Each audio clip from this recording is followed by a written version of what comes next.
Godwin John ministries வழங்கும் தினம் ஒரு சத்திய வார்த்தை. இந்த ஆடியோ நிகழ்ச்சிக்கு உங்களை அன்புடன் வரவேற்கிறோம்.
என் பிரியமான கர்த்தருடைய பிள்ளைகளே, இயேசு கிறிஸ்து நாமத்தினாலே உங்களை வாழ்த்துகிறேன், வரவேற்கிறேன். தினம் ஒரு சத்திய வார்த்தை. பிலிப்பியருக்கு எழுதின நிருபம் 4வது அதிகாரம் வசனங்கள் 4 முதல் 7 வரையிலும் படிக்க கேளுங்கள். கர்த்தருக்குள் எப்பொழுதும் சந்தோஷமாயிருங்கள், சந்தோஷமாயிருங்கள் என்று மறுபடியும் சொல்லுகிறேன். உங்கள் சாந்த குணம் எல்லா மனுஷருக்கும் தெரிந்திருப்பதாக. கர்த்தர் சமீபமாயிருக்கிறார். நீங்கள் ஒன்றுக்கும் கவலைப்படாமல் எல்லாவற்றையும் குறித்து உங்கள் விண்ணப்பங்களை ஸ்தோத்திரத்தோடே கூடிய ஜெபத்தினாலும் வேண்டுதலினாலும் தேவனுக்கு தெரியப்படுத்துங்கள். அப்பொழுது எல்லா புத்திக்கும் மேலான தேவ சமாதானம் உங்கள் இருதயங்களையும் உங்கள் சிந்தைகளையும் கிறிஸ்து இயேசுவுக்குள்ளாக காத்துக்கொள்ளும். ஆமேன். ஜெபிப்போமா. நேற்றும் இன்றும் என்றும் மாறாதவராயிருக்கிற எங்கள் பரலோகத்தின் நல்ல தகப்பனே, ஆசீர்வாதமும் சந்தோஷமும் மன நிறைவுமான ஒரு நல்ல வாழ்க்கைக்காக நன்றி. காலை வேளையிலே உடைய புதிய கிருபைகளால் எங்களை தேற்றிக் கொண்டிருக்கிற ஸ்தோத்திரம். வார்த்தைகளோடு எங்களை உயிர்ப்பிக்கிறே நன்றி செலுத்துகிறோம். நாங்கள் அமைதியுள்ள ஜீவனம் பண்ணும்படியாக உடைய வார்த்தைகளை தியானித்து அதில் இருக்கக்கூடிய உயிரை பெற்றுக்கொண்டு அந்தந்த நாளை வெற்றியாக நிறைவு செய்ய உதவி செய்ய வேண்டுமா ஜெபிக்கிறோம். இந்த நாளிலே கர்த்தர் எங்களுக்காக வைத்திருக்கிற பரிசுத்த வேதாகமத்தின் ஆழமான பொக்கிஷங்களை எங்களுக்கு கற்றுத்தாரும். என்னோடு இன்று இணைந்திருக்கிற ஒவ்வொரு பரிசுத்தவான்களையும் தேவ பிள்ளைகளையும் நீர் பலப்படுத்தும். ஆவிக்குரிய வளர்ச்சியிலே உலக பிரகாரமான வெற்றியிலே பலப்படுத்தும். இயேசு கிறிஸ்துவின் மூலமே பிதாவே, ஆமேன். இன்றைய சிந்தனையின் தலைப்பு 7 பண்டிகைகள். பைபிளின் லேவியராகமம் 23வது அதிகாரம் வசனம் 4 இப்படி படிக்கிறோம். சபை கூடி வந்து பரிசுத்தமாய் ஆசரிக்கும்படி நீங்கள் குறித்த காலத்தில் கூற வேண்டிய கர்த்தரின் பண்டிகைகள் ஆவன. அன்பானவர்களே, கர்த்தர் இஸ்ரவேல் ஜனங்களுக்கு 7 பண்டிகைகளை குறித்து கொடுத்தார். இவைகள் இஸ்ரவேலரின் சரித்திரத்திலே ஒன்றாய் இணைக்கப்பட்டவை. இந்த பண்டிகைகள் புதிய ஏற்பாட்டு காலத்தின் சம்பவங்களுக்கு நிழலாட்டமானவை. நமக்கு சில ஆழமான ரகசியங்களையும் சத்தியங்களை இந்த பண்டிகைகள் வெளிப்படுத்தி காண்பிக்கின்றன. பண்டிகைகள் மகிழ்ச்சிக்காக கொண்டாடப்படுகிறது. பண்டிகை தினமானது இஸ்ரவேலருக்கு ஆண்டவருடைய அன்பையும் வழி நடத்துதலையும் நினைவுபடுத்தியது. பண்டிகையின் நாள் ஓய்வையும் இளைப்பாறுதலையும் சந்தோஷத்தை மட்டுமல்ல, முற்பிதாக்களை நினைவு கூறவும் உதவியா இருந்தது. நிகேமியா 8வது அதிகாரம் வசனம் 10 கர்த்தருக்குள் மகிழ்ச்சியாயிருப்பதே உங்களுடைய பலன் என்று படிக்க பார்க்கிறோம். பண்டிகையின் உள் கருத்துக்களை, ஆழமான ரகசியங்களை ஆராய்ந்து பாருங்கள். பெரோயா பட்டணத்தார் மனோவாஞ்சையாய் வசனத்தை ஏற்றுக்கொண்டு காரியங்கள் எப்படி இருக்கிறதா என்று தினந்தோறும் வேத வாக்கியங்களை ஆராய்ந்து பார்த்தார்கள் என்று அப்போஸ்தலருடைய நடபடிகள் 17ஆம் அதிகாரம் வசனம் 11 நாம் படிக்க முடிகிறது. கர்த்தர் நம்முடைய கைகளில் பழைய ஏற்பாட்டையும் கொடுத்திருக்கிறார், புதிய ஏற்பாட்டையும் கொடுத்திருக்கிறார். இதன் பெயர்தான் பைபிள். பழைய ஏற்பாட்டில் உள்ள அநேக சம்பவங்கள் புதிய ஏற்பாட்டிற்கு நிழலாய் இருக்கின்றன. மட்டுமல்ல, உங்களுடைய என்னுடைய ஆவிக்குரிய ஜீவியத்திற்கு அருமையான வழிகாட்டிகளாகவும் திகழ்கின்றன. பண்டிகைகள் ஆழமான அர்த்தம் பொதிந்த விலையேறப்பெற்ற புதையல்களாகும். அவைகளை தோண்டி ஆராய்ந்து கண்டுபிடிப்பது நம்மை பரவசப்படுத்துகிறதாக இருக்கிறது. வேதாகமத்தின் பழைய ஏற்பாட்டையும் புதிய ஏற்பாட்டையும் இணைத்து தியானிக்கும் போது அது ஆவியின் ஒருமையை காத்துக்கொள்வதற்கு பிரயோஜனமாயிருக்கும் என்று எபேசியருக்கு எழுதின நிருபம் 7ஆவது அதிகாரம் வசனம் 4 நாம் படிக்க முடிகிறது. 7 பண்டிகைகளையும் நாம் தியானிக்கும் போது முக்கியமாக 4 பாகங்களாக பிரித்து ஆராய்ந்து பார்க்க இருக்கிறோம்.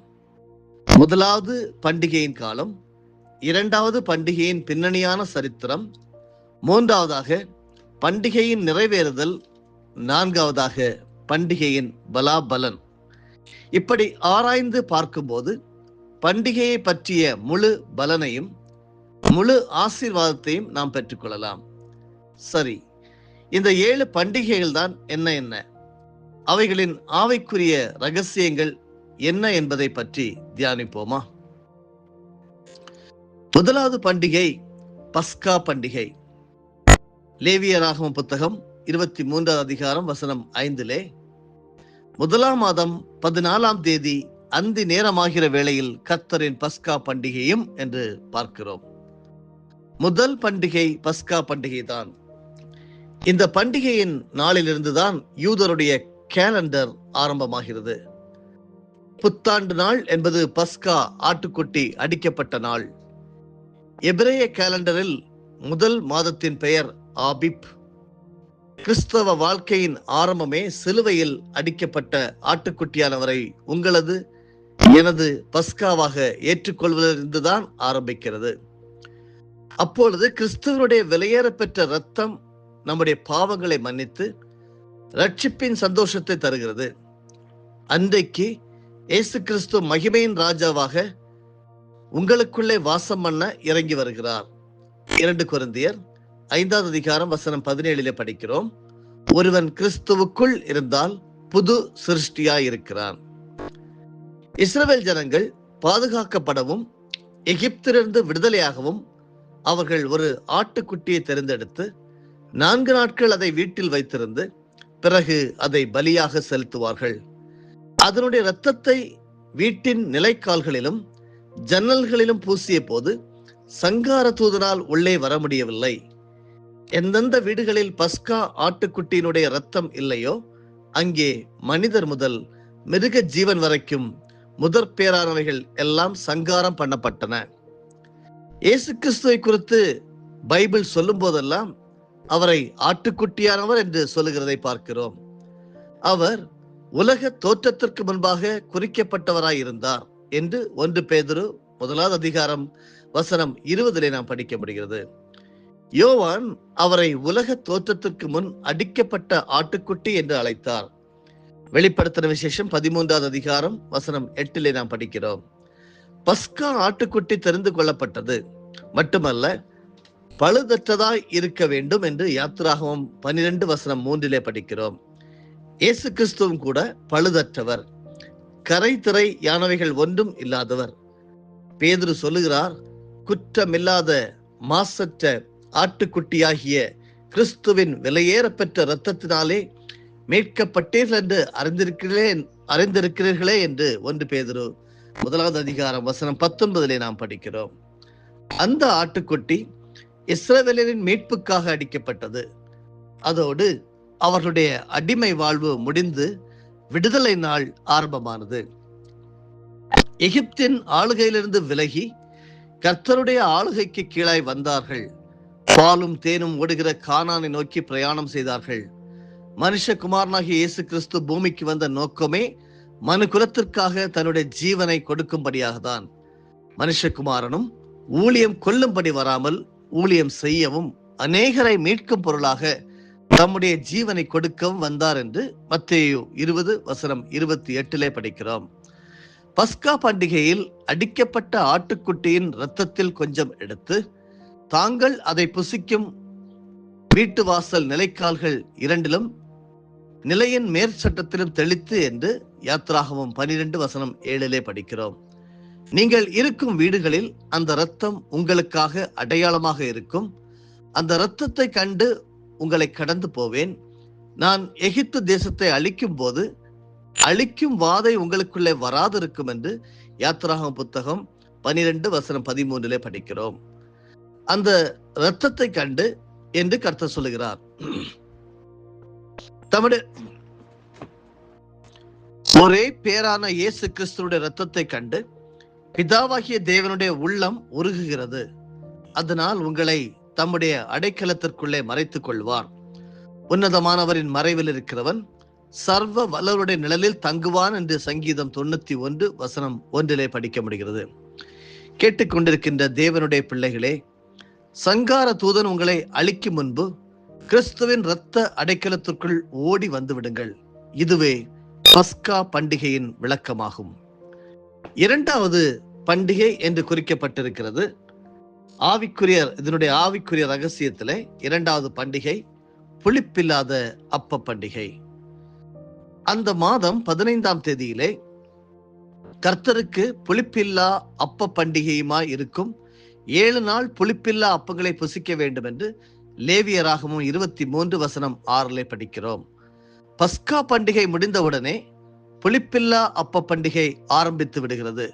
முதலாம் மாதமாகிய ஆபிப் மாதத்திலே 15ஆம் தேதி முதல் 22ஆம் தேதி வரை, அதாவது தொடர்ந்து 7 நாட்கள் புளிப்பில்லா பண்டிகை ஆசரிக்கப்படும். இது இஸ்ரவேல் ஜனங்களுக்கு சுத்திகரிக்கும் நாட்களாக விளங்கினது. புதிய ஏற்பாட்டிலே இந்த பண்டிகை இயேசு கிறிஸ்துவின் அடக்கத்திற்கு நிழலாட்டமாயிருக்கிறது. உங்களை பாவங்களற கழுவி கிறிஸ்துவனுடைய உயிர்த்தெழுதலின் வல்லமையை பெற்றுக்கொள்ள தகுதிப்படுத்துகிறது.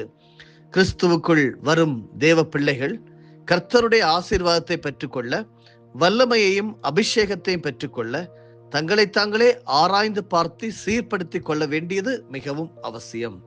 பஸ்கா பண்டிகை முடிந்த உடனேயே இஸ்ரவேல் ஜனங்கள் தங்கள் வீட்டின் அறைகள், பாத்திரங்கள், சட்டிப்பெட்டிகளை எல்லாம் சுத்திகரிப்பார்கள். புளிப்பான மா இருக்கிறதா என்பதை தேடி கண்டுபிடித்து அப்புறப்படுத்துவார்கள். இஸ்ரவேலர் வீட்டிற்குள்ளேயும் பாளையத்திற்குள்ளேயும் எந்த புளிப்பும் காணப்படவே கூடாது. புதிய ஏற்பாட்டிலே நமக்குள் 3 விதமான புளித்த மா காணப்படக்கூடாது என்று இயேசு எச்சரித்தார். முதலாவதாக, பரிசேயர் சதுசேயர் என்பவர்களின் புளித்த மாவை குறித்து எச்சரிக்கையாயிருங்கள் என்றார் இயேசு. மத்தேயு 16:6 படிக்கிறோம். இது பழைய பாரம்பரியங்களையும் சடங்காச்சாரங்களையும் குறிக்கிறது. பரிசேயர் பல துருத்திகளாயிருந்தார்கள், இயேசுவோ புது ரசமாயிருந்தார். பரிசேயர்கள் புளித்த மாவாயிருந்தார்கள், இயேசுவோ பிசையப்பட்ட புது மாவாயிருந்தார். இயேசு சொன்னார், புது திராட்சரசத்தை பல துருத்திகளில் வார்த்து வைக்கிறதும் இல்லை, வார்த்து வைத்தால் துருத்திகள் கிழிந்து போம், ரசமும் சிந்திப்போம் என்று மத்தேயு 9:17 படிக்கிறோம். செத்த கோழியின் சிறகுக்குள் உயிருள்ள கோழி குஞ்சுகளை யாரும் கொண்டு போய் வைக்க மாட்டார்கள். பிரேதத்தோடு கட்டப்பட்ட உயிருள்ள மனுஷன் சீக்கிரமாய் மரித்து போவானே. இரண்டாவதாக, சதுசேயரின் புளித்த மாவை குறித்து எச்சரிக்கையாருங்கள் என்று இயேசு சொன்னார். மத்தேயு 16:11 படிக்கிறோம். இது சதுசேயருடைய உபதேசத்தை குறிக்கிறது. சதுசேயர் என்பவர்கள் மரித்தோரின் உயிர்த்தெழுதலை நம்ப மாட்டார்கள். மார்க் 12:18 படிக்கிறோம். தேவதூதன் நம்ப மாட்டார்கள், தேவதூதனை நம்ப மாட்டார்கள், ஆவியை பற்றியும் ஏற்றுக்கொள்ள மாட்டார்கள். இவர்கள் அடிக்கடி இயேசுவை சோதிக்க வந்தார்கள் என்று மத்தேயு 16:4 படிக்கிறோம். சதுசேயரின் புளித்த மா என்பது பல்வேறு உபதேசங்களை குறிக்கிறது. மூன்றாவது, ஏரோதின் புளித்த மாவை குறித்தும் எச்சரிக்கையாயிருங்கள் என்றும் இயேசு கிறிஸ்து சொன்னார். மார்க் 8:15. ஏரோதின் புளித்த மா என்பது சுய மகிமையையும் சுய விளம்பரத்தையும் சுய பெருமையையும் தேடுதலாகும். ஏரோது தேவனுக்கு மகிமையை செலுத்தாதபடியினால் உடனே கர்த்தருடைய தூதன் அவனை அடித்தான், அவன் புழுப்புழுத்து இறந்தான் என்று அப்போஸ்தலர் 12:23 படிக்கிறோம். ஒரு பக்கம் புளித்த மாவை அப்புறப்படுத்த வேண்டும். ஏனென்றால் கொஞ்சம் புளித்த மா பிசைந்த எல்லா மாவையும் புளிக்க பண்ணிவிடும். 1 கொரிந்தியர் 5:6 படிக்கிறோம், கலாத்தியர் 5:9 படிக்கிறோம். அதே நேரம் புளிப்பில்லாத அப்பத்தை உண்ண வேண்டும். இது பரிசுத்தமான ஜீவியத்தில் நிலைநிற்க வேண்டும் என்பதை உணர்த்துகிறது. இதுவே புளிப்பில்லாத அப்ப பண்டிகையின் ஆழமான சத்தியம். 7 பண்டிகைகளை குறித்து நாம் தியானித்து வருகிறோம். இன்றைக்கு பஸ்கா பண்டிகையை குறித்தும் புளிப்பில்லாத அப்ப பண்டிகையை குறித்தும் நாம் கற்றுக்கொள்ள பரிசுத்த ஆவியானவர் நமக்கு உதவி செய்தார். அவருக்கு நன்றி செலுத்துவோமா? பரலோகத்திற்கும் பூலோகத்திற்கும் நாம காரணராக இருக்கிற எங்கள் தேவாதி தேவனே, வாழ்த்துகிறோம், மகிமைப்படுத்துகிறோம், துதிக்கிறோம். ஒரு சிறந்த எதிர்காலத்தை எங்களுக்காக வைத்திருக்கிறவரே, நான் உனக்கு முன்னே போய் கோணலானவர்களை செவ்வையாக்குவேன் என்று சொல்லியிருக்கிறவரே, எங்களுக்கு வேதத்தின் ஆழமான கருத்துக்களை எளிதாக நாங்கள் கற்றுக்கொள்ளும்படியாக ஊடகங்கள் மூலமாக கர்த்தர் எங்களுக்கு பல்வேறு காரியங்களை கற்றுத்தருகிறீர். நாங்கள் பாக்கியமானவர்கள், பாக்கியம் பெற்றவர்கள். கற்றுக்கொண்டு கற்றுக் கொடுக்க உதவி செய்யும். ஆவிக்குரிய ரீதியிலே வளர்வது மட்டுமல்லாமல் உலகத்திலே ஒரு வித்தியாசமான கிறிஸ்தவளாக நாங்கள் வளர, வாழ்ந்து காட்ட, இயேசுவை போல சிந்தையுடையவர்களாக இருக்க, நம்பிக்கையோடு விசுவாசத்தோடு எதிர்காலத்தை எதிர்கொள்ள கர்த்தாவே எங்களுக்கு உதவி செய்கிறபடியால் நன்றி. வெற்றி நாளாக அறிவிக்கிறோம். இயேசு கிறிஸ்துவின் மூலமே ஜெபிக்கிறோம் நல்ல பிதாவே, ஆமென். என் ஆத்துமாவே கர்த்தரை ஸ்தோத்தரி, என் முழு உள்ளமே அவருடைய பரிசுத்த நாமத்தை ஸ்தோத்தரி. என் ஆத்துமாவே கர்த்தரை ஸ்தோத்தரி, கர்த்தர் செய்த சகல உபகாரங்களையும் மறவாதே. ஆமென்.